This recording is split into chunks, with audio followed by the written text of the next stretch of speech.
Well, I'm Leo Brown. This is the What If It Is True podcast here in our home studio, my home studio, our spring break edition, I guess you could say.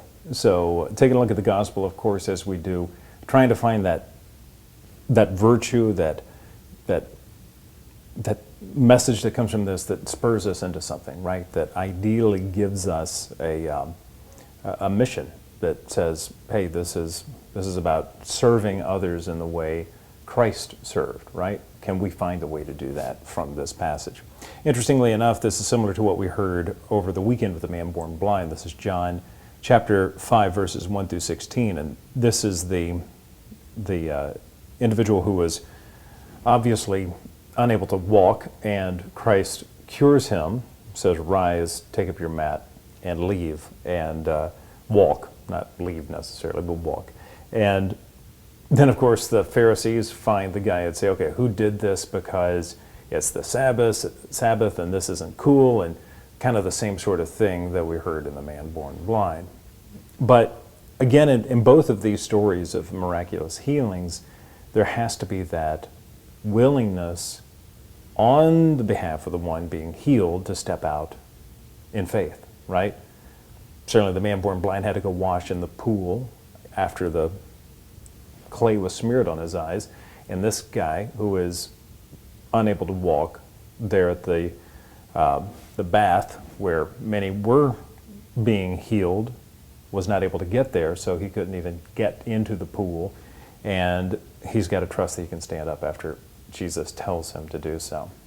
So a virtue of trust, right? A virtue of trust that says, okay, it's not me, but it's God. It's all because of my faith, because I know Christ is capable. That's when miraculous things can happen, right?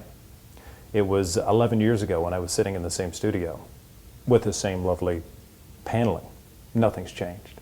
And I got the call about taking the job with the Catholic radio station. Now, at that time, I was literally working for the biggest communications company in the nation. I was moving forward in my career. Things were looking very good for me. And I sat at this chair on the phone and said yes to taking what looked like a horrible step back career-wise, but I trusted that that's what God was calling me to. So 11 years later, I'm certainly not where I probably would have been in the other company from a career standpoint, but I look back and see all of the many lives that have been changed over the last 11 years since I've been doing what I'm doing. Now, I'm not saying that's me, but my willingness to step out in faith has allowed God to work in my life and in the lives of others. Are we willing to trust? That's a question only you can answer. To find out more about What If It Is True, visit us on our website, realliferadio.com. Yes, we stream 24 hours a day, 7 days a week there. And of course, you can find us in Lexington, Kentucky in two places, one, 94.9 FM and also 1380 AM. I'm Leo Brown. This is the What If It Is True podcast. God bless.